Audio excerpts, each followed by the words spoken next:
bon, chaque défaite a une histoire différente. Je pense que depuis le début de la série, il y a des explications, des scénarios qui sont différents, mais c'est sûr qu'on les vit toutes mal et puis de plus en plus mal. Parce que autant une défaite au parc, ça peut passer, autant l'enchaînement devient très pesant pour tout le monde. Et avec peut-être des défaites comme Rennes-Amiens qui se ressemblent. Oui. Oui.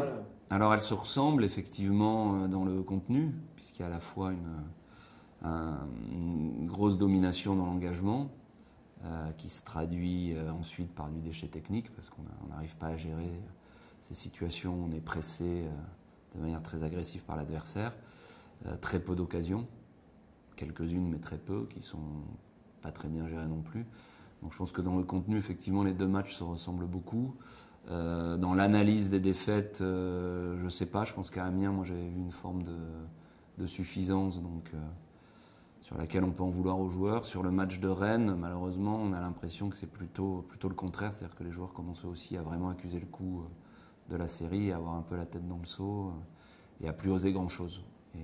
Et donc à partir de là, en particulier quand ça démarre aussi mal avec un but malchanceux dès la 12e minute, c'est vraiment le cercle vicieux du manque de confiance, du doute qui s'installe. Donc voilà, mais c'est sûr que par contre dans le contenu, les deux défaites se ressemblent beaucoup. Oui. Comment vous pouvez en sortir ce cycle de doute? Alors bien sûr il y a des discussions, il y a du travail d'entraînement, mais s'il y avait une baguette magique, ça se saurait aussi. Ouais, je pense qu'il faut rester solidaire. C'est important que les joueurs restent solidaires entre eux, que le club reste solidaire des joueurs et du groupe pro. Il ne faut pas s'imaginer qu'il y en a qui le vivent bien et d'autres mal. Ils sont tous très affectés par la situation. Et puis enchaîner, espérer que la réussite tourne un peu, parce que dans ces périodes-là, il y a toujours un peu de manque de réussite. Et faire un gros match contre Marseille, ça peut être aussi le début d'une rédemption si on fait un gros match avec un stade plein, de l'ambiance et un adversaire prestigieux. Bon, c'est clairement le match de l'année pour nous, comme tous les ans. Hein. C'est notre derby. On parle toujours des derbys de l'Atlantique ou de la Garonne, mais enfin le vrai derby, c'est contre Marseille, même si c'est pas un derby au sens de la proximité géographique. Donc si le match est réussi, ça peut aussi relancer l'équipe. Je pense par exemple que contre Monaco, tout n'a pas été mauvais. La première mi-temps était même assez bonne. Si on avait ouvert le score, ça aurait peut-être été différent. Donc voilà, faire dans l'approche le même match que contre Monaco, avec un peu plus de réussite au bout, et puis tenir le résultat. Ça peut basculer très vite. Là, on est 9e. C'est sûr que c'est dur à vivre pour tout le monde d'être 9e, mais on n'est qu'à 2 points du 6e. Devant, ça va très vite. Il y a 4 équipes qui marchent très fort. Il y a Nantes qui est la surprise de l'année, mais qui est aussi sur un rythme, je crois qu'ils sont à 23 points, donc c'est pas loin de 2 points par match. Marseille et Lyon, ils sont aux 2 points par match, Lyon même un peu au-dessus. Donc ça va très vite. Par contre, derrière, on voit que les équipes qui sont 6, 7 et 8e sont à peu près sur notre rythme à nous. Donc si on arrive à enclencher une bonne série, on a un coup à jouer sur novembre. On va faire Marseille, ensuite il y aura Caen qui est aussi devant nous, Saint-Étienne qui est devant nous, et on termine le mois de novembre, enfin ce sera début décembre, mais on a Dijon en suivant. Donc là, il y a 4 matchs pour essayer d'enclencher une série, et puis comme dans tous les ans, ça va très vite dans un sens ou dans l'autre dès qu'on arrive à enchaîner des victoires.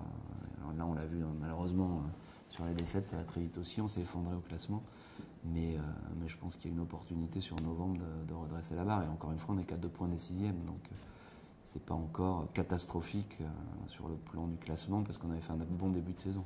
Le mois d'octobre a été catastrophique. Et l'écart se creuse quand même avec Lyon, mais surtout Marseille. Oui, avec Lyon et Marseille, c'est sûr. Qui sont plus concurrents que Paris-Monaco, évidemment, on le sait. Là, l'écart se creuse en ce moment, c'est-à-dire que Marseille peut être un match il se creuse déjà en nombre de points, et puis sur le niveau. Donc ça veut dire qu'aujourd'hui, si on regarde les matchs, on a l'impression qu'on est quand même très en dessous de Lyon et Marseille, et en plus on part avec un handicap respectivement de 9 et 8 points. Donc là aujourd'hui, vous pensez que c'est écart de niveau, ou c'est peut-être aussi par rapport à Lyon et Marseille, le problème de performance aussi, peut-être de joueurs qui ne sont pas au niveau auquel on pourrait les attendre? Les joueurs ont été sur le début de saison au niveau auquel on les attendait. Après là c'est moins bien. Lyon, sur leur dernier match, je pense qu'ils sont plus forts que nous. Clairement, il y a un potentiel offensif qui est au-dessus d'une autre.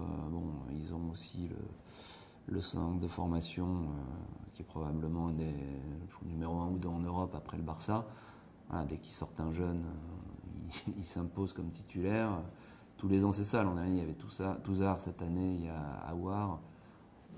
Ils arrivent en équipe première, on a l'impression qu'ils sont pros depuis 10 ans, donc c'est quand même une équipe qui est au-dessus de nous.